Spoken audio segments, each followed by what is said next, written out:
আরে আপনাকে বললাম তো আর ফোন করবেন না। একটা ক্লিপ কতবার করব? রাখুন তো, ফোন করবেন না। আরে কি হলো, মুড খারাপ? চাপ নিস না, পরে বল কি খবর। আর বলিস না, চল বাড়ি গিয়ে বলছি।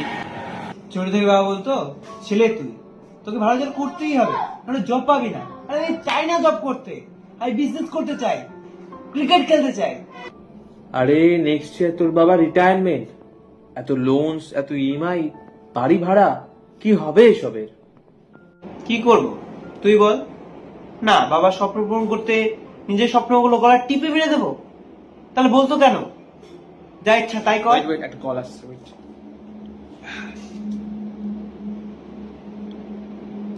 হ্যালো, আপনি যে জবটা অ্যাপ্লাই করেছিলেন তা অ্যাপ্রুভ হয়ে গেছে।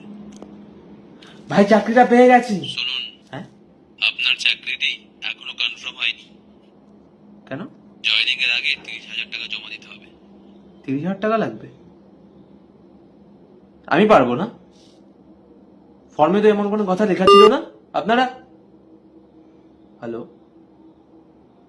কি হলো? হলো না? আমি জানতাম হবে না, কারণ ছেলেদের স্বপ্ন কখনো পূরণ হয় না।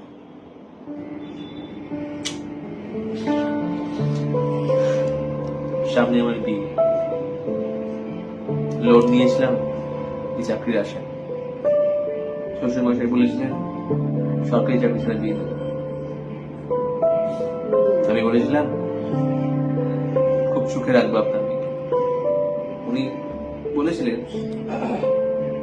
সরকারি নয়, একটা বেসরকারি জোগাড় করো। না,